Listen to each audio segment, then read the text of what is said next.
वाराणसी के राजघाट पर युवक की गंगा में डूबने से मौत, जलस्तर घटने और लापरवाही के कारण बढ़ रहे हादसे।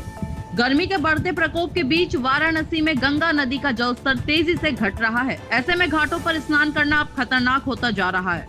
बुधवार को राजघाट पर एक दर्दनाक हादसे में एक युवक की डूबने से मौत हो गई। यह घटना न सिर्फ घाटों की सुरक्षा व्यवस्था पर सवाल खड़े करती है, बल्कि यह भी दर्शाती है कि जलस्तर में गिरावट और असावधानी मिलकर किस तरह जानलेवा साबित हो सकती है। बुधवार की दोपहर एक अज्ञात युवक राजघाट पर पहुंचा। प्रत्यक्षदर्शियों के अनुसार वह नशे की हालत में था और घाट पर कुछ समय तक टहलता रहा। इसके बाद वह नहाने के लिए गंगा में उतर गया। कुछ ही देर में वह गहरे पानी की ओर बढ़ गया और अचानक डूबने लगा। स्थानीय लोगों ने शोर मचाया और तुरंत पुलिस को सूचना दी। पुलिस मौके पर पहुंची और गोताखोरों की मदद से युवक को बाहर निकाला गया। उसे फौरन मंडलीय अस्पताल ले जाया गया, जहां डॉक्टरों ने उसे मृत घोषित कर दिया।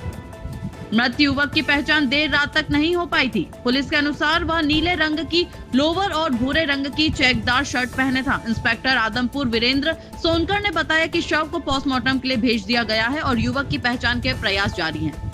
वाराणसी में इन दिनों गंगा का जलस्तर काफी नीचे चला गया है। घाटों की सीढ़ियां अब सूखी दिखने लगी हैं, जिससे लोग गहरे पानी में उतरने के लिए मजबूर हो जाते हैं। विशेषज्ञों का कहना है कि जब नदी का जलस्तर कम हो जाता है तो किनारे की सतह और बीच की गहराई में बड़ा अंतर आ जाता है। ऐसे में सामान्य दिखने वाला पानी कुछ ही कदमों के भीतर जानलेवा गहराई में बदल जाता है। यह पहली घटना नहीं है। बीते 6 मई को हनुमान घाट पर 2 होनहार छात्रों की डूबने से मौत हो गई थी। दोनों ने हाल ही में जेईई मेन की परीक्षा पास की थी और स्नान के लिए गंगा में उतरे थे, लेकिन गहराई का सही अंदाजा न लगने से वे डूब गए। यह घटनाएं प्रशासन के लिए चेतावनी है कि घाटों पर सुरक्षा के लिए पुख्ता इंतजाम किए जाएं।